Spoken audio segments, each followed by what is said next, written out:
Welcome back for another OG Show Live. Mr. Randall, how you doing? What's up, everybody? Welcome back to The Reel Down. Welcome back to another episode of Bass Fishing for News. Hi, boys and girls. Welcome to once again the Bass Kayak Adventures. Brother, this is the final cast. Another segment of Chasing the Tide, your saltwater connection on the Paddle Fin. Welcome back, everyone. Another episode of Feather and Fur. Your host, Brad. Welcome back to the Mindset Podcast. I'm your host, Crystal. Hey, welcome back to Off the Water. Happy Q here with Adventures of Outdoor Woman podcast. Hey guys, welcome to the Rusty Hook Kayak Fishing Podcast. We're brought to you by Pelican, built tough for all situations. Go to pelican.com. Eastport Marina on the beautiful shores of Dale Hollow Lake. For all your lodging, kayaking, go to eastport.info. Yak Gadget for all your fine kayak fishing accessory needs. Go to yakgadget.com.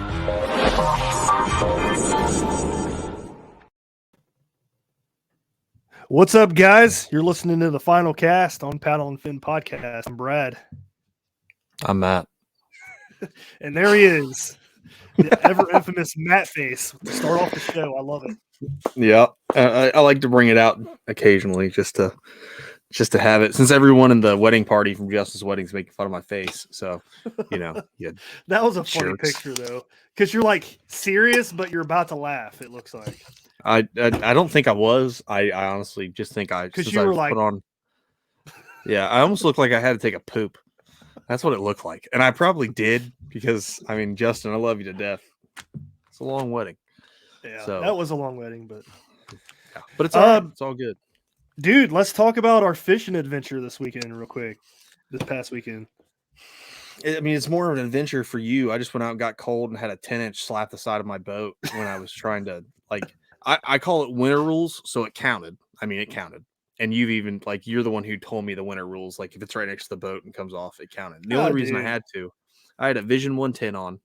Or no, I had not a Vision 110. And when it came off, I had that on. I had an evergreen little jerkbait, which I'm never going to use those again because they suck. And I was afraid of it getting stuck in my rogue strap I had off the front of the boat. And I was like, dude, I don't want to get it stuck. So when I flipped my rod around to pull it around, it came up, smacked the side of my boat, and then popped right off. I was like, well, that sucks. Yeah, at least you got to fight something. That's the funnest part anyway. Oh, yeah. You're not wrong, especially for a 10-incher. I would have got it off the hook and thrown it back in anyway. So, yeah. Well, it was cold, though, man. Everybody else is sitting inside watching football and playing video games. Me, Matt, and Justin were out there on the river when it's 17 degrees or something. I don't know. I don't remember what it was.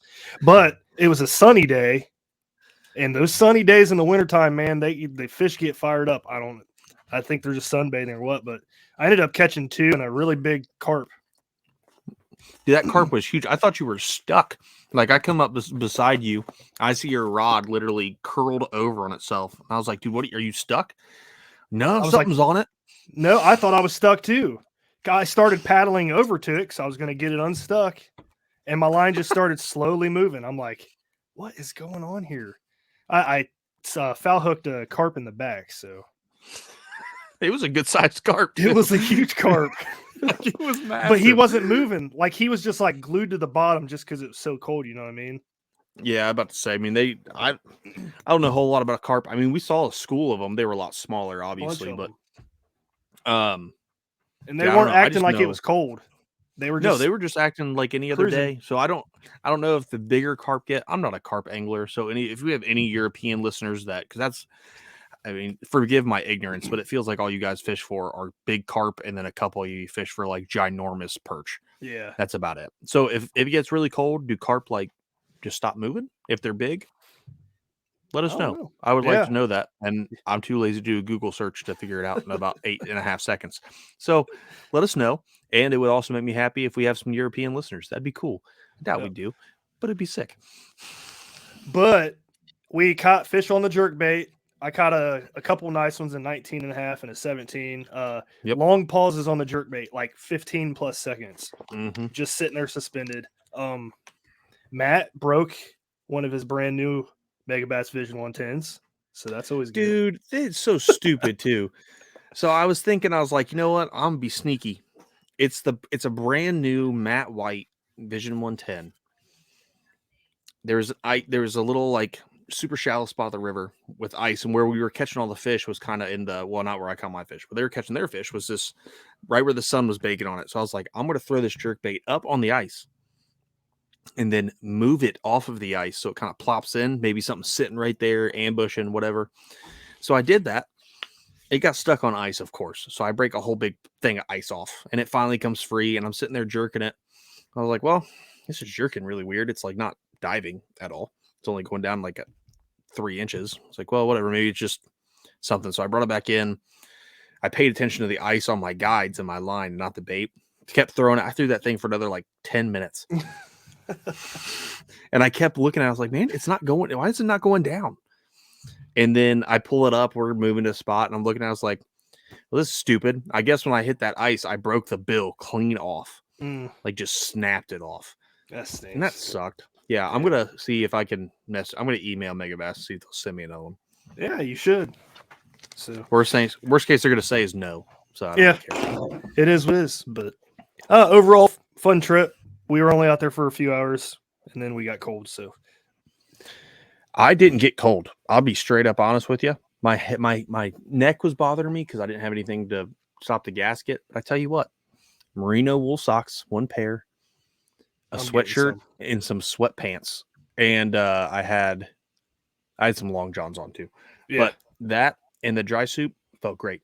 My hands got really cold, not really cold, but cold, and then my face got cold. But that was literally about it. I felt great. That's nice. Yeah, but go back and listen to our old cold water episodes if you haven't listened to those. There's some info talking about a little bit more of that. We won't get into that, but we're just gonna jump into the show now, man. We got Brian Bolander from Lobina Lures on the show to talk about the Rico, the Suave, and the Rio Rico. So, Brian, on the show. Hey guys, how are you? Good. Did I pronounce your name right? Last name? Yeah, Bolander. Just how awesome. Just how it sounds. Yeah, you got it. Perfect. Yeah, I was about to say you don't happen to have, I don't know, maybe you do, maybe you don't. It's a small world. You don't happen to have a nephew, a cousin, or anybody who's in the Marine Corps, do you? Could, but not. Okay. Not, I was about to say he'd be my age. It was a guy that I was in the Marine Corps with, and I met him. I went to my second unit, and he was like, "Oh, my name's," and we just call each other last name. He's like, "Oh, it's Bolander." I'm like, "Oh, what's up, man?" And he ended up being like my fishing buddy for 2.5 years in the Marine Corps. No kidding. Yeah, so I was like, when I saw your name, I was like, I'm gonna ask him when the show starts because this would be dope. Because then I'm just gonna text him right now and be like, "Hey, man, I'm talking to Brian," but it wasn't meant to be, so it's okay. Well, it's possible we're related somewhere down the line, but yeah. Not that I'm aware of. If you believe me, I'm sure I'm related to every Saunders, Stabowers, and because there's 47,000 variations of my name, so I'm sure I've got 4,000 cousins I don't even know about. Yeah, so, yeah, exactly. It is what it is. Well, Brian, you want to start off the show by letting the listeners know a little bit about you, like what you do, where you're from, that kind of thing? Yeah, well, we're based out here in Scottsdale, Arizona. I was listening to you guys talk about the cold weather, and I'm just like, oh my gosh, I would die. I would die. it drops below 60 degrees, and we just we freeze up. So yeah. But I tell you, I'm the same way. From being in North Carolina, like the only cold we got was for like a week and a half or 2 weeks in December. It hit 40, unless we got a snowstorm or something like everyone does now. It's weird, but it hit 40, and then in January 1st, it was 75 degrees again. And then I came home, and you can ask Brad, even in like spring, it's 65 or 60. I'm sitting out there with a sweatshirt on, long pants, merino wool socks. And I'm just freezing. He's like, dude, it feels really good. I was like, shut up. It's freezing. I'm a Yankee, man. Yeah, no, I can relate to that. Not good in the cold weather. And actually, I grew up in Idaho. So, I'm used to that. Younger years, I was used to the cold, but not anymore. I've been in Arizona too long. Yeah. So did Lobina Lures bring you to Arizona then? No, actually, I purchased the company from the original founder of the company probably about 4 years ago. We're coming up on 4 years now that I've owned it, and she's the lady that started it and founded it. It was a lady by the name of Jennifer Duff. She was from Mesa, Arizona. So the company has actually always been in Arizona. But yeah, they founded it in '91. Between her, Rick Clunn was instrumental in it. Norio Tanabe was the one that kind of helped go back and forth with stuff. And she just got to the point where she was ready to retire and move on to some other stuff. And it worked out for me because I was looking for something. And we were going back to my Idaho days. I was a fly fishing guy. So love the top water, right? Yeah. So this was just a perfect fit. I'm like, oh man, I can, this just move right into this and go with it. But that's kind of the quick version of what happened on it. But that's interesting. Like, so from the beginning of Lobina Lures to the time you owned it, like, were you guys offering the same like top water plugs you're offering now? Yeah. It's been the same from the very beginning. Nothing's changed. We're with the same, our facility over in Japan is the same. Some of the guys that originally started on it are still there. They're still helping do stuff. And so we're kind of proud of that. The fact, and to be honest, especially with the climate of the economy nowadays, we haven't raised our price that whole time. We've been able to maintain all the way through. That's nice. Today, we've never raised our price one time, so we're doing what we can to keep that going. But yeah, we'll see how that goes down as things kind of keep getting crazy. But we'll see. Yeah, I know a lot of people when I talk about the Rico, a lot of people are like sticker shock by it. $25, but I'm like, it's a top water bait. You're not going to lose it like you do other baits, like a jackhammer or something. No. Yeah. So I can justify spending much money for a bait like that. Yeah. And it's the same, like with me, when I look at baits, again, you can ask Brad, you can look at my Instagram, you can talk to anybody I fish with. I've got swim baits that are a couple $100 and all that. Yeah, and exactly. I fish them. But when I've said the same thing, it's like, dude, the Rico, it's like one of the best poppers I've ever thrown. You should really get one, blah, blah. It's like, it's $25. I was like, dude, you just bought 6 jackhammers. You're going to lose all 6 of them. I fished with you. You've lost 6 in a day. Like, it's going to happen. Yeah. Like, you're not going to lose this unless you're an idiot. Yeah, exactly. I've donated a Rico to the Great Miami River because I miscast and it went up into a tree. Oh, so, that sucks. But that was because I was an idiot. Like, if you fish it like it's supposed to be fished, you're not just going to lose it. So, it's easy to justify. You could break it off on a fish or something, but the likelihood isn't very high. Right. And people go out and how many packs of Senkos? I mean, that's just 3 packs of Senkos anymore.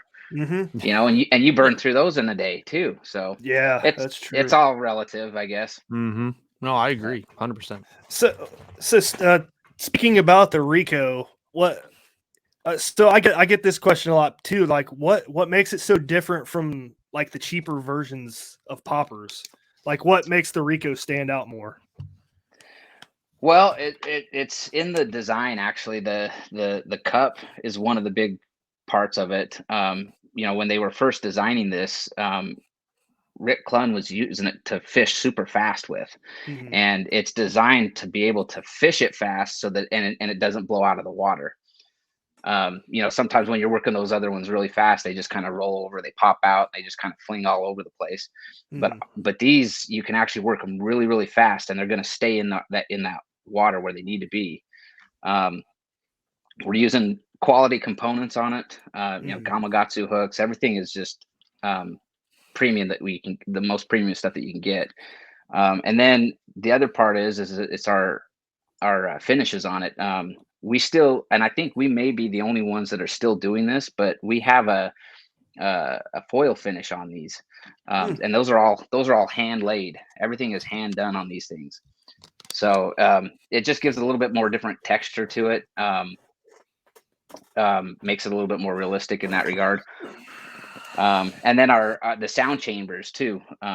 If you don't have to move these baits at all, like even if there's just a tiny riffle on the water, if you listen closely, you can hear it just rattling. You don't have to impart anything on it. Sometimes that's the best way to get bit, is just throwing it out there and waiting for a little bit, and they'll come up and smash it because it's still making sound. It's still imparting that noise. So it's just a combination of all that stuff that works to make it what it is.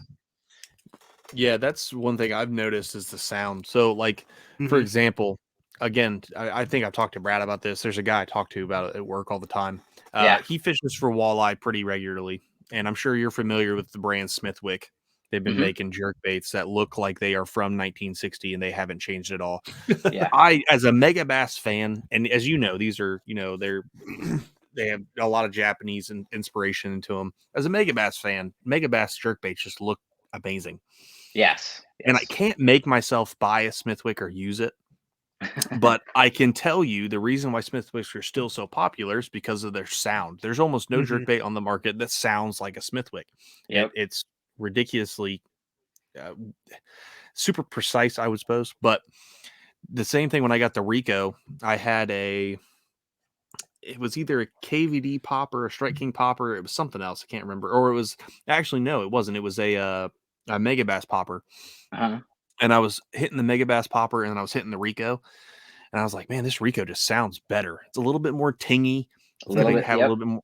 Yeah. And it just sounds better. And then I threw it out there one day and I was looking at my phone because it was top water and it was slow. They were hitting it, but slow. I threw it out there and I got it back to the boat. Just let it sit in the water. And there was little ripples on the water. And I could hear it.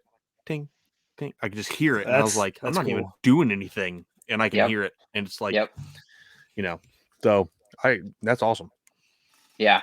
It was designed that way. So it's amazing just not having to do anything to it and it'll still impart, that sound. And Are those tungsten balls in there or are they stainless or what? They're not tungsten. It's actually a copper. It's a copper ball. Okay. Yeah. So it's kind of similar to like a BB, maybe. Yeah, it looks very similar to it. I don't know if you've seen some of the clear baits. I brought a few of them here with me, but I don't know if you can see this. Let me see if I can show you here. There we go. This one right here. Yeah. So there you go. So you can kind of see what they look like. Oh, here I can go full screen on you real quick. Oh, there you go. Oh yeah. Okay. So it's just that sound on it. It's just very different, interesting. Yep. Yeah, and I like how all the BBs are different sizes. Yep. So you can get a lot more contact instead of just two BBs hitting each other. The smaller ones will go all over the place. And copper, I can imagine can be a cost saver compared to tungsten, but you're still getting that tingy sound from them. So. Yep. Well, back when we started doing this, tungsten wasn't really being used, right? To my knowledge, anyway. So, that was something that was developed a little later. Is that something you guys might look into for the future? Because I know like the weight transfer stuff in baits is pretty popular with tungsten right now. Yeah. We're looking into it a little bit. As we bring more products out, then that's definitely an option that we're going to look into more. So, but as far as these go, there's no reason to change what we've already done. You'd have so many people mad. Yeah, that's true. I mean, once you have something great and you get away from it, people start to get mad and like, what the heck? Sometimes even like a color, that we've had that we discontinued because it wasn't selling great. All of a sudden you discontinue that color and all of a sudden that's the greatest color there ever was. And you start hearing from people like, what are you thinking? It's just funny, you see that a lot with all types of baits. It's some stupid color that, and I have some colors like that I still buy, like Berkeley flatworms on eBay for $12 a pack. Because it's a color that I like that no one else enjoyed. But it's always, because I can say this because I'm usually one of those people. It's always the people who don't like, the only people that buy it's a very small number, and they're always the loudest voice. When Berkeley discontinued that flatworm, I was everywhere. Like I carried out, I emailed Berkeley. It's like, this is stupid. I was like, can I just buy a box of it now? Blah blah blah. They never emailed me back, so it is what it is. But that's funny. Yeah. So, what is your guys' most popular color then? Do you guys have that type of? Yeah, no, we do. By far, bone seems to be the one that everybody gravitates towards. For a good reason too. The Cisco color is actually a popular color as well. I don't know if you can pull that up there. It's the 523. It goes by number towards the top there. There it is. One down. That 523 color is really good color. That's actually Rick Clunn's favorite color right there. Trying to think what the Black's always been good. The Black Beauty is a good color. Oh man. The 519, 515, both of those, the Lightning Shad and the Tennessee Shad, absolute. There's just so many. We've got 35 colors that we use, and so there's there's a color that for everybody's flavor, Right. This is the one that always stuck out to me, Volt. I just think that looks so cool. Yeah. In fact, I don't think I've ever seen an all black one with like a chartreuse tail. Like, I don't think there's been another popper like that. There's that one. Yeah, the Volt. Yeah, I was about to say Volt's usually one of my go-tos. I'm one of those guys who Sorry, we're playing. Yeah, we're playing tag. Yeah. No, I'm one of those guys who when it comes to top water, I wish I could pick the brain of like a pro or somebody, be like, hey, why do you use Tennessee Shad instead of bone or instead of Black Beauty or instead of Volt? Because I'm a black and a white guy. Like, it works. I don't need other colors. But then you have guys like, like you said, Clun loves the 515. The Cisco, the Cisco 523. 523. He loves Cisco. And then I know a lot of pros have come out and be like, yeah, this in bluegill is the best color they make, or in the I can understand with moving baits and stuff having colors like Sexy Shad's like the best color ever invented. But when it comes to top water, I just want to pick their brains because I'm not going to say they're wrong because they've won like lots of money doing this. So but I just want to I'm one of those guys, like, you need to explain it to me so I know you're not full of it. And then but I love how they look. Like, I will say the foil wraps you guys do are they're the best in the top water game. Right up there with premium baits that go for a lot more. So well, and the kind of the unique thing about those foil finishes is that as you use them, it starts wearing and paint could come off of it, and it just starts getting more tattered looking. And some guys will be like, "Oh man, the bait, it's damaged, it's defective, it's this or that." But those are the baits that actually get hit more. I mean, just to the point where the worse it looks, the better they catch fish. Yeah, and I can attest to that too, because I've had the bone for going on almost 2 years now. And I've caught so many fish on that thing, and it is beat up. I love it. More beat up they are, the better. And it's like that with like soft plastics too. I mean, you get like a Z-Man or a Nikko or something. It's just like stretch it out, a little bit more buoyant.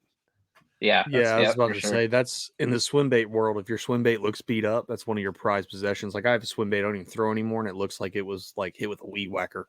And I love that thing because I've caught so many fish on that. It's insane. And it just but the last time I did throw it was last year. I took it out of the box for a ceremonious last throw, and I got hit all day on it. Just got smashed. And I was like, they like it more because it looks all beat up and it looks like it's dead, and they love it. Yeah, true story. So I thought this was a cool story because I have a buddy that's in Indiana. He throws the Rio Rico a lot. He took a picture of his Rio Rico after he had like a 30 fish day or whatever and tags you guys in it. Well, a couple days later, he posted another picture of a brand new Rico that you guys sent him. And I was like, I just thought that was cool, man. When we see stuff like that, we'll reach out to people. I mean, hey, why not throw a Rico out their way? Yeah, no, that's cool. It says a lot about after a day like that. We like to do stuff like that. It says a lot about you guys. It makes me want to purchase more of your guys' baits because of it. Oh, I appreciate that. I mean, you're in tune to the biggest thing. And I've said it on the show before. Whenever we have either smaller companies or bigger companies that listen to the fan base or the consumer, and follow their consumers like on social media and they're interacting with it, it shows like I want to buy more stuff from that company because it shows the company cares about the consumers and interacts. Yeah. And it makes it a better experience. Especially guys like before I got on the podcast and I didn't get to talk to all these great companies. Every time I would post something, somebody would like, if most of the time, like Plano, for example, I remember the first time Plano commented on one of my posts. I was like, oh dude, Plano commented on my post. And I went out and bought a box the next day. Yeah. Like, and they're one of them that routinely I've seen you guys will comment or like posts or share posts. Like companies that do that it's a nice thing because you don't see it a whole lot anymore, especially with your big companies. They get all this free publicity and never even interact with the people who are giving it to them. So yeah, that's definitely something we've been trying to focus on a lot is the social media aspect of it. You know, making sure that we are connected, like you said, to the people that are using our products. So I want to go back and talk about the foil wraps a little bit more. Like, can you go a little bit more into detail, like what that is and like how it gets installed? I guess I can't really. I wish that I was looking for one out in the warehouse and I couldn't find it, but I had a blank that had the foil on it without the paint so that you could see what I was talking about, and I couldn't find it and I'm not sure where it went, but essentially they stamp the foil. So it's just like tinfoil and it stamps it with the pattern on it, and then they cut it out to fit around the bait and they apply it and glue it down. So it's a very hands-on intensive thing that they do.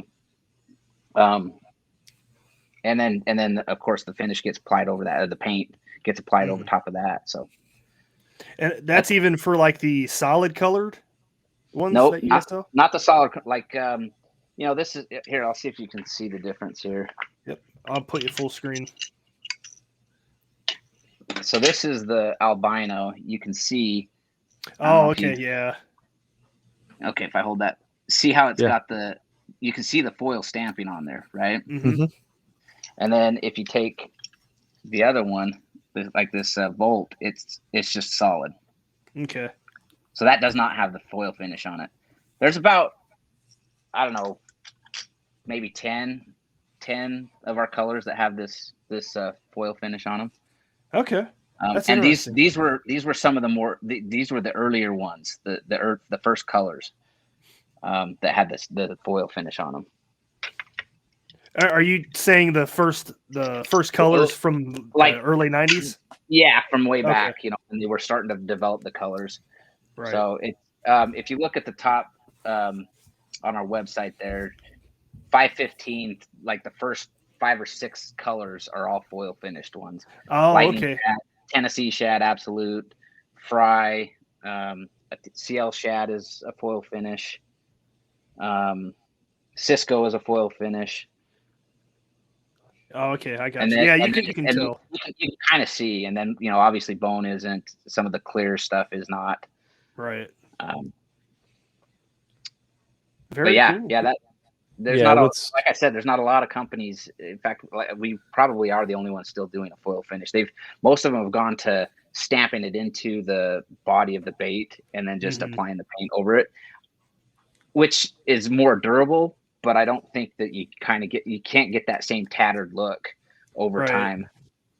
Yeah, with that, it just looks like if you have a body or a blank that has like the design in it, when you paint over it and it starts wearing away and chipping away, it goes from looking like tattered and cool to looking like you painted it yourself and the paint didn't do well and now it looks like crap. It's a whole different it's very different. Yeah. Yeah, and I've said it before. If your bait if you don't like what you're throwing, you're not going to have any confidence in throwing it. You're going to end up not throwing it. Yeah. So in that case, what's cool about the foil finishes and the baits is there's an intimacy factor that goes in when you make your baits to where, there's a guy who is hand placing these foils on there before it goes to the final painting process. And it shows because you're getting, super high quality baits, but they have that hand made feel to them, which is awesome because again, you don't find that very often in companies anymore either. So Yep. No, that's cool. I don't think we hit the feathers yet. Is there a certain like type of material you guys use for that? No, not particular. Just your normal feathers that most of the companies use. Okay. Those are all hand done too. We've actually had a lady out of Wisconsin that was doing them for us. So those are all, yeah. Everything about it is all. We try to use. Is small the right word? Like just like intimate, Yeah. It's not like a mass produced thing, it's all hands-on, very labor intensive for what we do. And it all is that comes the same for together. the paint as well? Like are they all hand painted? Everything's hand painted. Yeah, see, that's awesome. I didn't know they were. I knew the foil was, by hand, and then you just said the feathers were by hand. Now you're saying they're all hand painted. I mean, this bait is it's a one-off every time, because I'm sure every bait won't look identical. Just a little slightly different, yeah. Huh. We do have one, if the 589 down towards the bottom, that we played around with a little bit, that real deal. So that one's a little bit different. That's got the transfer on it. So that one's not, it still has the foil finish, it just doesn't have the hand painted on it. So okay, just a color that we're trying, because that's a little bit more like the real skin looking finish on it, which those are impossible to do. That would be way too time intensive for something like that. That thing looks like an actual smallmouth. Yeah, that's cool.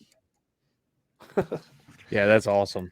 Yeah, you should. There's an idea for you for a one-off. Is you just, whoever does your painting, get somebody who can paint really well and do like 10 hand painted real deals. Yeah, there you go. So this is cool. Like, you guys offer just the feathers. Can you order like a bait and then put a different, like not have it, you know what I mean, like pre-assembled? We could do that on a small scale if guys are wanting. Most of the time they would just order, we sell them in 2 packs. So they would just order a feather and then they would just change it out when they get it. Yeah. So basically you're getting one with the bait and then you'd get an extra one. Then you get, like, if you wanted to, I know some guys change out for like the ghost bluegill, they'll put the chartreuse feather on it or something like that. They'll swap it out. Interesting. Yeah, and not all of our vendors carry the feathered hooks. Quite a few do, but not all of them. So. And then we, I don't think we talked about the little specs here. The Rico's 2 3/8 quarter ounce with size 6 hooks. The Rio Rico's half-inch bigger. Yep. And an 1/8 heavier, it looks like, or 3/16 heavier. Yep. And 4 size 4 hooks. So yeah. So that Rio Rico obviously is a little bit easier to throw. I know some guys get a little bit frustrated with throwing the smaller size, the Rico. If you don't have the right setup, it can get frustrating because it is a lighter bait, but man, is it a deadly size. Yeah. But for, just for your standard, want to pick up any rod, throw it, that Rio Rico is pretty forgivable in that regard. Yeah, I've never tried the Rio Rico. I've always been partial to the small one for the reason that you said. It just seems like it's more deadly. Yeah. Yeah, I'm the absolute opposite. I've got nothing but the Rios.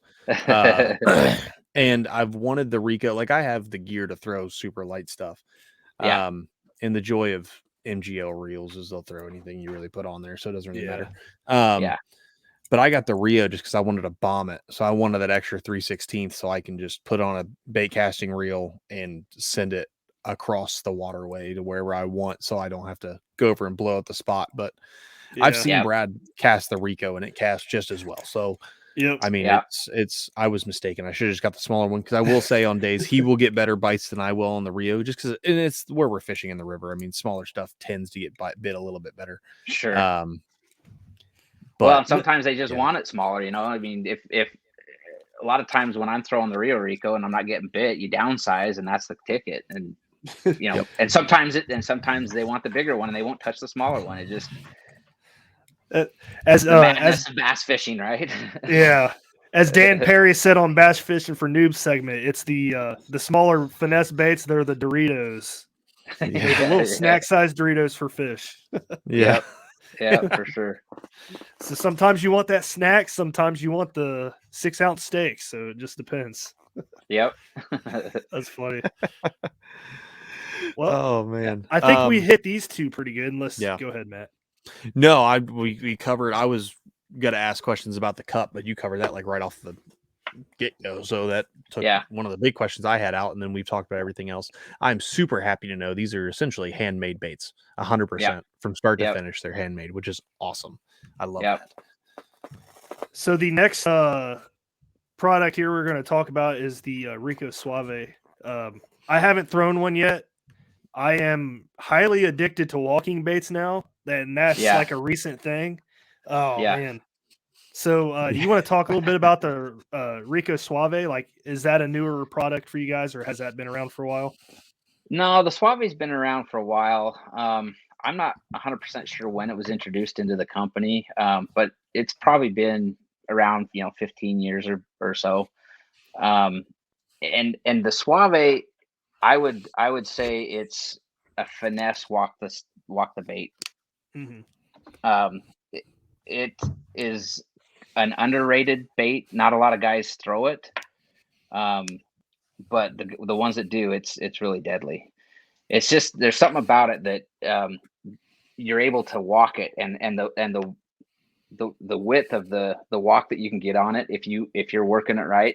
I mean, man, it'll just glide. It'll just shoot and just glide and then just glide.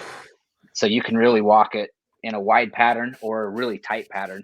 A lot of guys have compared it to the old gunfish, Lucky Craft gunfish. So it's kind of similar in that respect. But yeah, it's a great bait. It's really good. If they're bait. comparing it to the gunfish, it's a good bait because I have a couple of gunfish old ones, and those things are amazing. I need to get one. I haven't got one. Me too. Yet, and I need one. Like I said, I got addicted to the walking bait like kind of late this season. Well, I threw the spook for most of the summer, but then I went up and I got me an evergreen and tried that out and I loved it. And then I found out like a big supporter of you guys, Ryan Dahl. He's local to us. Yeah, I was going to say Ryan has been killing it with the Suave. Yeah. Yep. So that kind of makes me want to use it because every time I see him catch something on a Rico, I'm like, all right, I'm getting one. Yeah. Yeah, he can use. He's good. He's really good. Yeah. Yeah. Oh, believe me, he's a local hammer. He's yeah. So it looks like there's a cup on the front of this thing too. Is that right? Yeah, slight cup. It's nothing that really. I don't think that it's what makes the Suave what it is. But it works. That's interesting. Yeah. So I have a quick question. I know on the Ricos, the Rio Rico and the Rico, you said you're using Gamakatsu hooks. Is there a reason why you use the owners on the Suave and not Gamakatsu on that? I'm just curious. Because the owner hook was a little bit stouter for the size 4 that we use. We just felt like when they're hammering it on that, you wanting something that was a little bit stouter to get them. The size 4 on the Rio Ricos with the Gamakatsus, I mean, they're awesome hooks, super sharp. But I think for that bigger walking bait, it helps to have a stouter hook. Yeah, I would. And I'll be honest, I'm kind of a hook guy. Like I've got this. You can't see it because Mando's in the way, and then my reeler. But I have a whole thing, and I've got 6 little drawers full of treble hooks. I switch out most everything I buy from the store 90% of the time. I switch the hooks out because a lot of them are like, don't get me wrong, VMC is a decent hook company for certain things, but they're mass produced. Any treble bait that says, "Oh, VMC hooks," I automatically like, "Oh, I'm changing you out." Like this is just how it is. And I usually put in for anything size 4 or like for size 4 or smaller. I'll typically have some of the Gamakatsu tours or things along those lines, because you're right, they're super sharp. But anything bigger, I will go to an owner because they are a little bit stouter. If I have to put a bigger hook on something, I'm putting it there for a reason, and it's on a larger bait, or it's on something that I'm going to be throwing a hook set into, and they're not just going to mouth it and get hooked on themselves. So yeah, I kind of already figured that's why you were doing it, but I just wanted to hear it. So it gives me a little validation on my knowledge. You got a good eye, man. I didn't even notice that. Well, it's in the first line right there, but owner hooks have a slightly different bend where you put the split ring, just a little bit. It's not a whole lot. And believe me, if I didn't switch out hundreds of baits a year for treble hooks, I wouldn't see it. But that's how, because I'm what we call a super lazy person in certain aspects of my life. And my wife made a bunch of labels, tons of labels. She loves labeling stuff. She's OCD like that. And I love it because it keeps me organized until about 2 weeks into it. And I no longer care about being organized.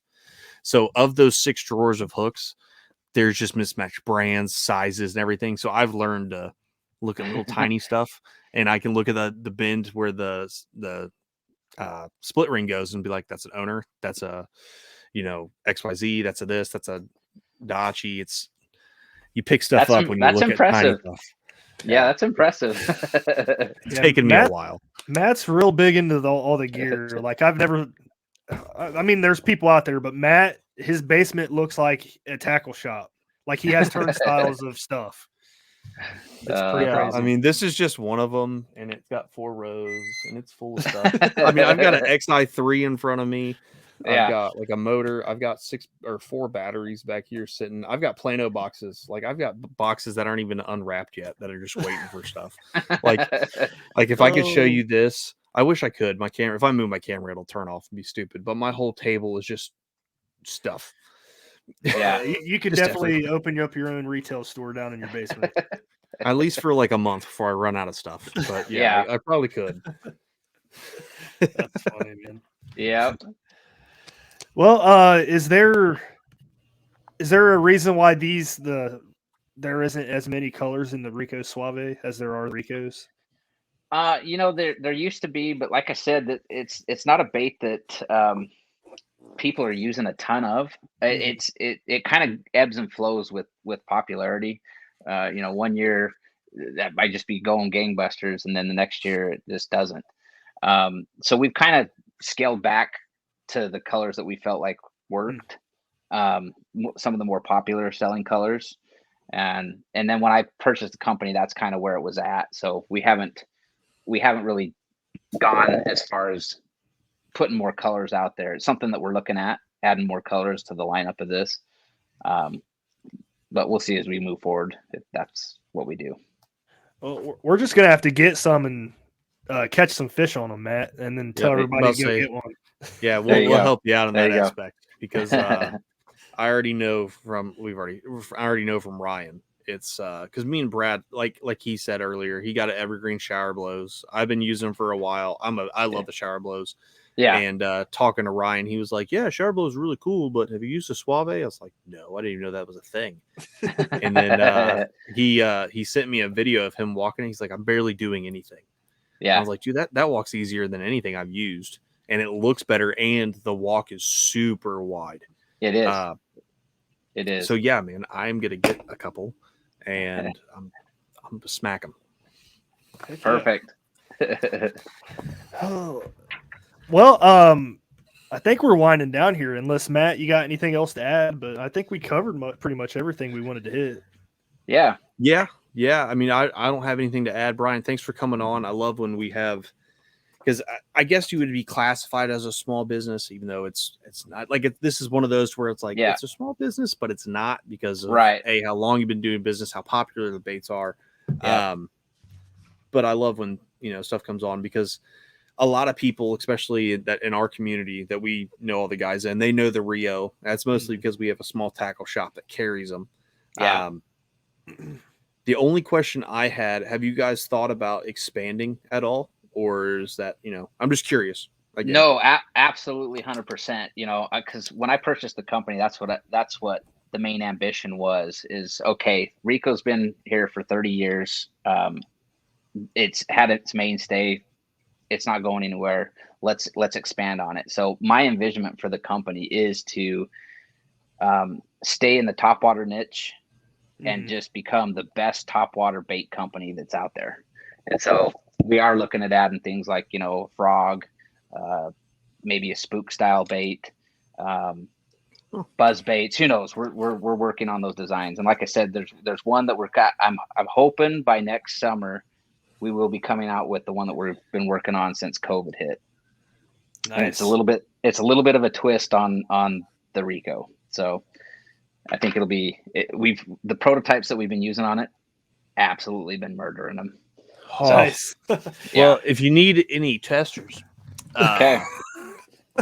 Yeah, I know a guy. Definitely could probably get some out to you. Oh, don't say that because I'll hold you to it. I will bug the living crap out of you now. Perfect. Perfect. Matt's that guy. I'm usually like reserved. I'm like, yeah, it's whatever. Oh no, the second, like, I'm not gonna just go out of my way and be like, hey man, thanks. You said no. I'll be like, once the second you say, oh yeah, we can do that, I'll be on you. Because like he already said, Brad's he's not necessarily reserved in his gear, but he has gear. They work. I've watched this dude walk around Cabela's with 2 packs of Z-Man baits and then put them down. He's like, I don't really need these, when I had like $30 of stuff in 20 minutes and I had all $30 in the first 10 I was in there. So I'm a gear guy. So the second, especially something new, second I'm like, oh yeah, man, I'll do it for you. I'll keep you guys informed. So as they come out, the only hold up that we've had so far is that we're waiting because we don't do the molds for the baits. We're waiting on the mold factory, and they've been backed out. We've been waiting for a year and a half already. I can imagine. Yeah, I can definitely imagine. I mean, it's just kind of one of those things. It's a waiting game right now, but design's already finished, and we've got the prototypes that we've been working with and playing with for a year now. So we're excited about it. Oh, I can imagine. A lot of people don't know everything that goes into the molds. Like we could do a whole show on just molds because it's a big, like my brother-in-law works for a metal company. They do a bunch of stuff for a bunch of companies. And I was wanting to make my own plastic mold. And he was like, yeah, man, it'd be like, I don't know, $30,000. Yep. I was like, what? For a mold? Yeah. I mean, somebody's got to design it in CAD. You have to give us a design. We have to make sure we can put it in CAD. And once it's in CAD, we have to make sure it works. And it's a whole like process. It's a big process. Yeah. So, and I can imagine with COVID, I mean, this year at ICAST, for example, a ton of companies were coming out with stuff. So I'm sure, and there's only so many mold factories. So I'm sure everyone's getting bombarded with making new molds. So I can completely see. And that makes total sense. So I'm super pumped for it to come on. I'm starting to ramble because I'm talking about stuff that has nothing to do with this. But hey, Brian, thank you for coming on and explaining all the lures to us. Me and Brad will both attest. We're big fans of them, and more people need to get their hands on the Rios for sure. Yeah. I appreciate it, guys. Thanks for having me on. Yeah, you want to shout out where people can follow you on social media and your website? Yeah, the website's lobinalures.com. We are on social media, Instagram, Lobina Lures, and same for Facebook. There you go. Guys, go give them a follow. That's it for our show, man. Thanks for listening. We'll see you guys next week with something. I don't know what we have planned. So hey, quick pause before we get off. For all the listeners out there, we neglected to say it last week. December 9th, we are going on a break until January 10th. Everyone at the Paddle and Fin crew, we've all been working really hard this year, so the boss says we get a break, which I don't know how true that is, but I'm going to take it. So expect that. We have one more show coming before that break, and then we'll be back on January 10th. So December 9th through the 10th. And Nikko Baits, I mentioned it 2 shows ago. Nikko Baits, we're doing a Christmas giveaway with them. They're giving us 3 packs of Hellgrammites with brand new color in the Hellgrammite peppermint gum. I don't even have that yet, and one of you guys are going to get it, which really makes me mad because I want it. So I've already ordered some, but I didn't touch any of your guys's. But we're getting 3 packs of that and 3 packs of the Nikko leeches. And that'll be on the next show. We'll talk about the giveaway and kind of give the parameters of that, because it's going to be a fun one, and you're going to have to listen to the whole show to get it. So there you go. I can't wait because I'm not even in the loop for this. So yeah, Brad was supposed to be in the loop, but I forgot to tell him. So It's all good. But yeah, man. that's it for us, guys. Thanks for listening. Brad, you can take us on out now. Have a good one, guys. Thanks for tuning in to another killer episode here on Paddle and Fin.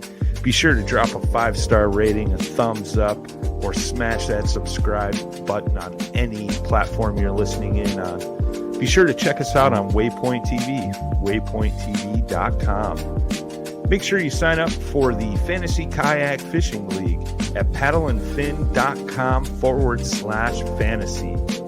You could support this show through Patreon, patreon.com/paddleandfin. Don't forget to check out the website, paddleandfin.com. Catch us on YouTube. If you got a question, comment, or want to see a future guest on the show, be sure to email us at paddleandfin@gmail.com. Shout out to our show supporters, Yak Gadget. You can check out all the fine kayak accessories at yakgadget.com. Pelican Professional. For all your cases, coolers, and lighting needs, go to pelican.com. Rocktown Adventures, your Midwest premier paddle sports destination. Go to rocktownadventures.com. Eastport Marina, the beautiful destination on Dale Hollow Lake. If you're looking for lodging, kayaks, kayak accessories, or anything fishing related on the beautiful Dale Hollow Lake, go to eastport.info. And Jigmasters Jigs. When in doubt, get the jig out. Go to jigmasters.com and fill your tackle boxes today.